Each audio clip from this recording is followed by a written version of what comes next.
Welcome. In front of me is a Motorola Edge 60 Neo, and today I'll show you how you can hard reset this device through settings.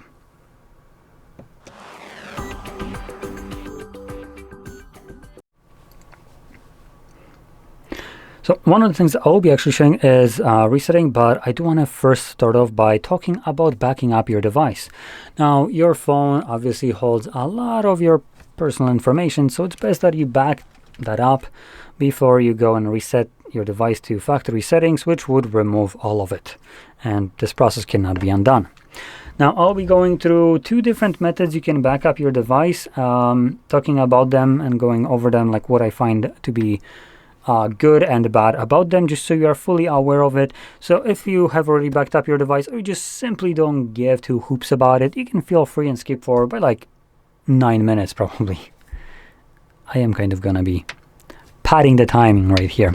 Anyway, so first one will be from Google, probably the most the easiest one to do. So to get started with it, all you would need to do is navigate to your settings and scroll all the way to the bottom to System and select the backup. And you can see here it tells us what is being backed up. Now, there's a new field, documents, for some reason. In any case, you can see we have a couple different things that can be backed up right here to Google Cloud specifically. Now, Google Cloud has a bit of a limitation. It's limited to, let's see right here. There we go. To 15 gigabytes. At least that's the free tier that you get with your Google account. You can buy more if you want to, or remove whatever you have right now, but you can get it past the fact that if you, for instance, planning to back up your photos and videos, if you have more than 15 gigabytes and you want to back up all of them, well, tough titties, you're not going to be backing up all of those because your photos and videos exceed the free tier of your Google storage. You can do it yourself if you want to, but for cloud, an easy kind of one-click backup, you're not going to be doing it this way. And you can see we have photos and videos, so that's own category. We have some documents, which that's the first time I'm seeing this one. So backup and documents on your device to Google Drive, changes made, blah, blah, blah. Okay, so basically Google wants to have access to your documents for some creepy ass reason, because it wasn't enough that what they were already trying to gather, which is your photos, videos, and contacts, messages, and call histories, and so on. All of this, what I'm mentioning, is, in my opinion, just creepy ass shit that Google gathers, not for your sake, because if it was for your sake only, you can be sure shit they wouldn't be doing this at all. What this is actually designed for is to basically allow them to have access to your data with your permission by backing it up, so they can train their AI models and also create better ads and profiles for you or your friends, as you are also uploading information of your friends, like and contacts and messages and so on. So yeah, you're also creating a nice ad profiles for them. So I generally dislike this just because of its creepy nature, this kind of stalkish nature. But hey, if this is your only option, then that's fine. And if you don't mind these kind of hindrances. Now, I do want to quickly go about it. Also, the device data, or other device data. So it mentions that it backs up things like contacts, call history, device settings, app data, SMS, and MMS messages.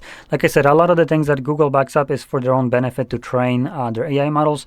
But one of the things that you would actually find useful is the app and app data. The reason I'm focusing on that is because I don't want people to just kind of look at this and like, yeah, that's kind of what I want. I want my limited amount of photos and videos and applications. That's what I really care about. Applications that came from outside of Play Store, Google treats as though it's a infectious disease that they don't want to touch. So yeah, you're not going to be backing up anything outside of Play Store, and even the applications that originated from Play Store are not immune to this kind of logic. The way Google backs up your applications specifically is by essentially creating a little text document of what was installed on your device that originated from Play Store. And when you back it up, that's what's going to be restored.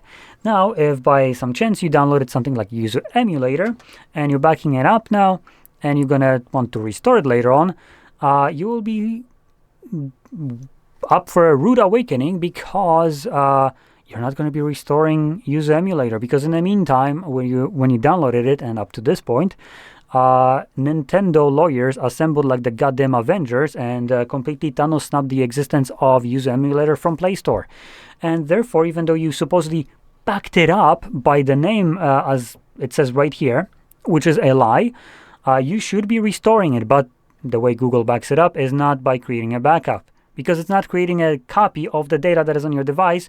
It's essentially creating a little, like I said, a text document of applications that were on your device, and when you're trying to restore them, it needs to pull them again from Play Store. That's also one of the reasons why it treats everything else that didn't come from Play Store like an infectious disease. So keep that in mind, because in one of the most important things that you'd probably want to back up, it's pretty retarded. So that leaves us with the second method, a little bit less retarded than Google, and that will be the Moto Move, I believe it's called. I don't know if it's pre-installed on here. Can you just type, for God's sakes? You know what? Because it's kind of retarded as well in terms of search, I'm gonna do it through Play Store, if I can find this. Where is the goddamn Play Store? Are you fucking kidding me here? Okay, bear with me while I'm trying to solve problems that shouldn't exist.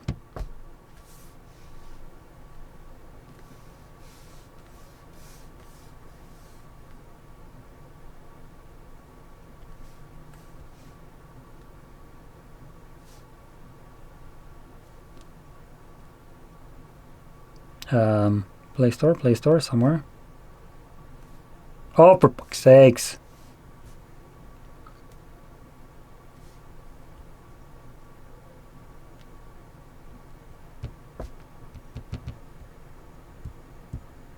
Oh, there we go.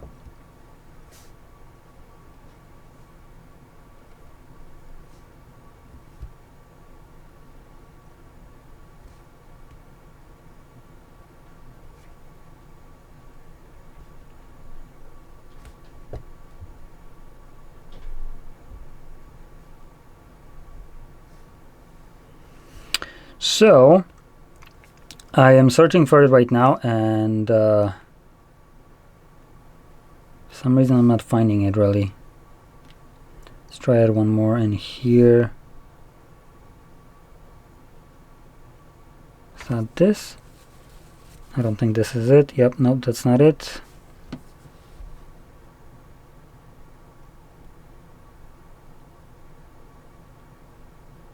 One last check.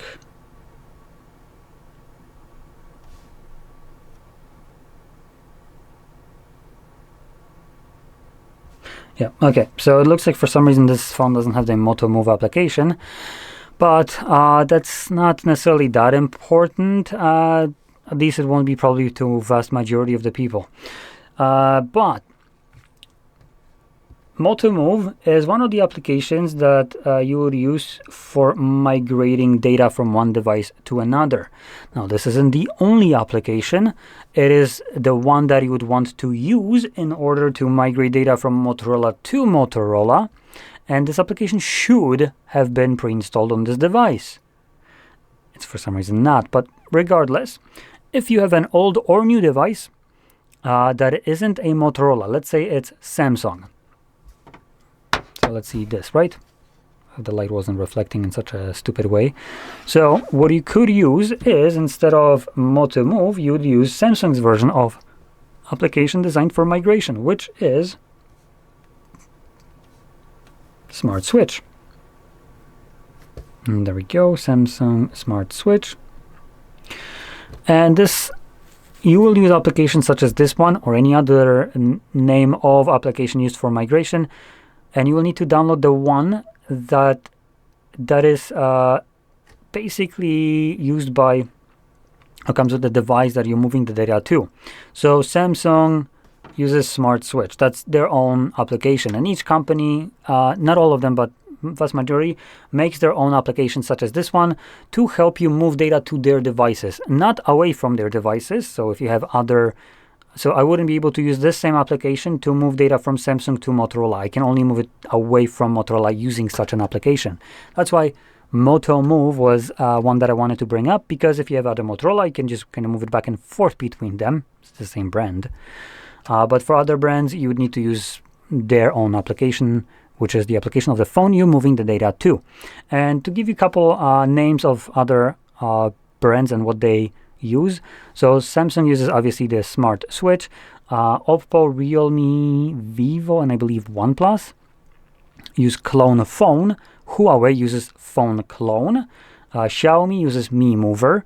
And there's a couple other ones which I don't remember, but you can do a quick Google search and find whichever one would be part of your phone.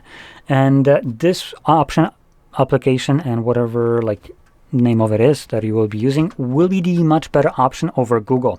As number one, it doesn't touch the cloud, and number two, it allows you to move data regardless where it came from, regardless if it's still available in Play Store, regardless to how much data you actually want to move, how many photos you have, and all that jazz. So it is going to be much more secure and much more thorough when it comes down to data management and migration and so on.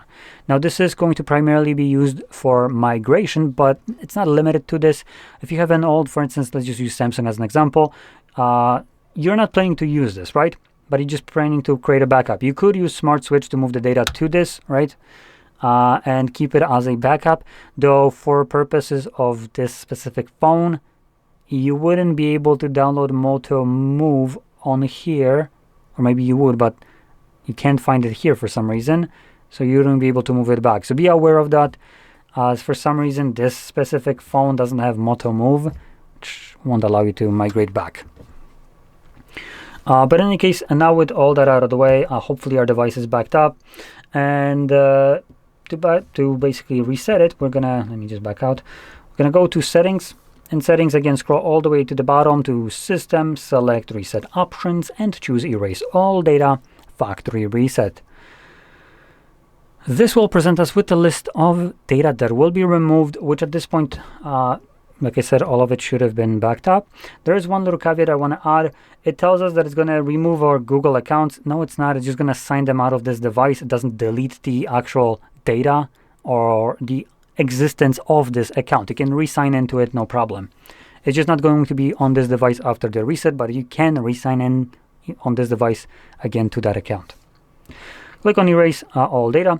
Confirm your screen lock if you have one, and then select Erase All Data second time, and this will now begin factory resetting your device. Now this process should take about 2 minutes tops, I would say, and once it's finished, we should be presented with the setup screen. So I'll be back once that is visible for me.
Now I do have a SIM card in here, so that's what this pin is for. So I'm going to quickly confirm it to unlock it, and here is the device fully resetted in setup stage, so you can go through this. So yeah, that's about it. Now if you found this very helpful, don't forget to hit like, subscribe, and thanks for watching.